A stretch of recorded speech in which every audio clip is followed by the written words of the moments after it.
ഇബ്നു ഉമർ റളിയല്ലാഹു അൻഹു അദ്ദേഹം നിവേദനം ചെയ്യുന്ന റസൂലുള്ളാഹി പറയുന്നുണ്ട്, നിങ്ങളുടെ മുൻഗാമികൾപ്പെട്ട മൂന്നാൾ യാത്ര പോയി.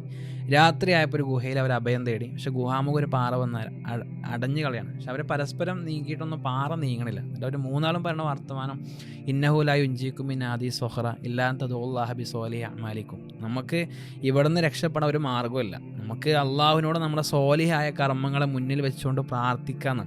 എന്നിട്ട് അവർ മൂന്നാളും അവരെ ഓരോ നന്മ ഇങ്ങനെ എടുത്തെടുത്ത് അള്ളാഹിൻ്റെ മുമ്പിൽ പറയുന്നുണ്ട്. അവരന്ന് ചെയ്തിരുന്ന മുൻപ് ചെയ്ത കർമ്മങ്ങൾ, ആ കർമ്മങ്ങളുടെ കൂടെ അവർ വെക്കുന്നൊരു പ്രയോഗമുണ്ട്. ആ പ്രയോഗം നമ്മൾ ഇന്നോളം നമ്മൾ കുറേ പണിയെടുക്കുന്നുണ്ട്, കുറേ അധ്വാനിക്കുന്നുണ്ട്, നമസ്കരിക്കുന്നുണ്ട്, തഹജ്ജുദ്, ഖുർആൻ പാരായണം ചെയ്യുന്നുണ്ട്, നോമ്പ് എടുക്കുന്നുണ്ട്, സ്വതക്ക കൊടുക്കുന്നുണ്ട്, സക്കാത്ത് കൊടുക്കുന്നുണ്ട്, ഒക്കെ ഉണ്ട്. പക്ഷേ അവർ പറഞ്ഞ ആ ഒരു വാചകത്തെ പോലൊരു വാചകം പറയാൻ പറ്റുമെന്ന് ആലോചിക്കണം. അവർ അള്ളാഹുവിനോട് പറയുന്ന വാക്ക്, അല്ലാഹുമ്മ ഇൻ കുൻതു ഫഅൽതു ദാലിക ഇബ്തിഗാഅ വജ്ഹിക്.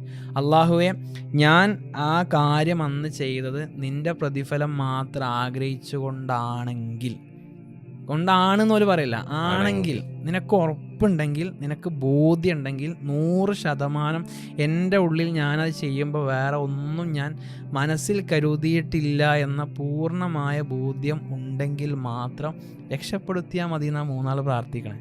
ആ ഇഖ്ലാസിൻ്റെ കാരണം കൊണ്ട് അള്ളാഹു രക്ഷപ്പെടുത്തണേ.